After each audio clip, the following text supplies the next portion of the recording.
Ng pagbabago sa Bagong Pilipinas, kusang sumuko ang isang miyembro ng dating rebeldeng grupo sa mga otoridad sa Ilocos Norte.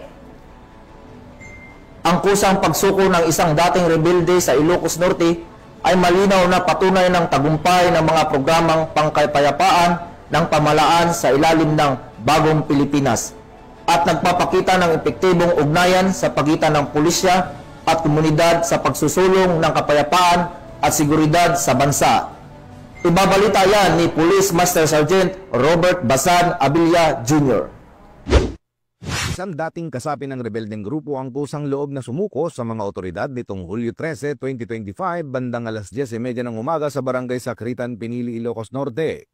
Ang pagsuko ay sinagawa sa pangunguna ni Police Captain Jomar C. Mutyong, Acting Company Commander ng 101st Maneuver Company, Regional Mobile Force Battalion 1, bilang bahagi ng pinaigting na kampanya ng pamahalaan laban sa insurhensiya sa ilalim ng Executive Order No. 70.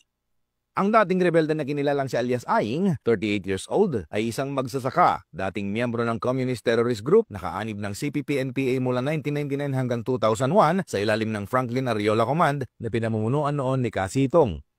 Ang kanyang pagbabalik sa pamahalaan ay patunay ng pagtanggap sa mga reforma at layunin ng Bagong Pilipinas. Inaasahang makikinabang si Aing sa mga programang pangkabuhayan, edukasyon at reintegrasyon na handog ng gobyerno para sa mga dating rebelde. Ang hakbang na ito ay malinaw na senyales sa pag-usad ng bayan tungo sa kapayapaan, kaunlaran at pagkakaisa. Mula dito sa Ilocos Region, ako po ang inyong PNN correspondent, Police Master Sergeant Robert Abilia Jr., alagad ng batas, tagataguyod ng Balitang Pulis.